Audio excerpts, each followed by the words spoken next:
Edgar, nanood ka ba ng contest kahapon? Oo, Kabo. Nanood ako. Ano naman ang naging resulta? Sinong nanalo? Nanalo ang Pilipina, pero nagalit ang mga Haponesa. Bakit naman? Ganito kasi yan, Kabo. Ang tema ng laro ay kung sinong pinakamabahong underwear.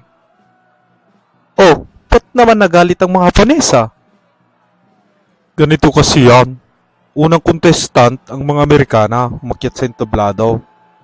Tapos sinubad ng kanyang underwear, tsaka niya hinagis.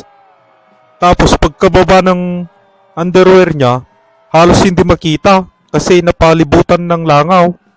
Punong-puno. Hiyawan ng mga Amerikana, kala nila panalo na. Tapos, nung tawagin naman ng pangalawang contestant, tumayo ang Haponesa. Tapos sinubad niya ang kanyang underwear, tsaka niya hinagis. Pagkatapos noon, laking gulat ng mga tao kasi 5 minuto na lang, hindi pa bumababa ang kanyang underwear. Ha? Bakit naman, Edgar?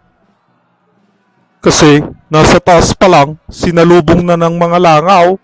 Nagpalakpakan lahat ng mga tao. Kala nila panalo na. Pagkatapos nun, Edgar, anong nangyari?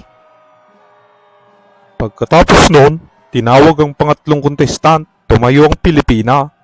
Tapos pumunta sa stage, tsaka niya hinubad yung underwear niya at tinapon niya. Anong nangyari sa underwear niya? Pagkahagis niya ito, nalaglag kaagad. Ha? Hindi sinalubong ng mga langaw? Oo, kahit isa, walang nakitang isang langaw. Dahil doon, nagpalakpakan lahat ng mga tao. Kala nila, panalo ng Haponesa. Bakit naman nagalit ang Haponesa sa Pilipina? Panalo naman pala sila. Hindi pa kasi doon natapos. May isa kasing fans ang Pinay at pumunta sa mga judges at gustong ipasuri ang mga langaw kung bakit nawala ito. Baka daw sinabotahe. Dahil doon, nagdesisyon ng mga judges at gumamit ng telescope para suriin ang mga langaw. At dahil sa natuklasan nila, ang itinanghal na panalo ang Pinay. Ha? Bakit naman? Anong natuklasan nila sa mga langaw at bakit nanalo ang Pinay? Nagtakip daw ng ilaw